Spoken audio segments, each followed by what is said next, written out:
പലരും പറയും ജാടയാണെന്നൊക്കെ. നാളെ ഫ്ലൈറ്റിൽ എൻ്റെ അടുത്തൊരു സ്ത്രീ ഇരിക്കുന്നുണ്ടായിരുന്നു, നല്ല സുന്ദരിയാണ്.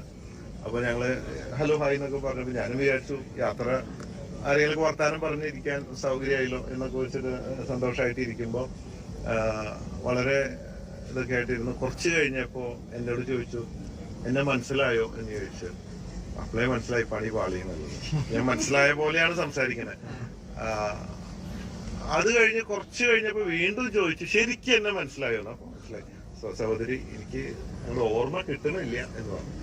അപ്പൊ അവള് പെട്ടെന്ന് പറഞ്ഞു ബോച്ച ഒരു ജാടയില്ലാത്ത പച്ചയായ മനുഷ്യനാണെന്ന് ഞാൻ വിചാരിച്ചത്, നിങ്ങളും ജാടക്കാരനാണ്. ആ കുടുങ്ങിപ്പോയി. എന്താ സഹോദരി എന്നെ അറിയില്ല? അപ്പോഴാണ് പറയുന്നത് ഏതോ സീരിയൽ, ഫേമസ് സീരിയലിലെ ഒരു കഥാപാത്രമാണ്. ഞാൻ ടി വി കാണാത്ത ആളാണ് എന്ന് പറഞ്ഞ ആരെങ്കിലും വിശ്വസിക്കുമോ? ടി വി കാണാറില്ല എത്രയോ വർഷങ്ങളായിട്ട്. ഞാൻ മാപ്പും കാര്യമൊക്കെ പറഞ്ഞു എനിക്ക് അറിയില്ല ഇതാണ്. സിനിമ കാണാറുണ്ട്, സിനിമ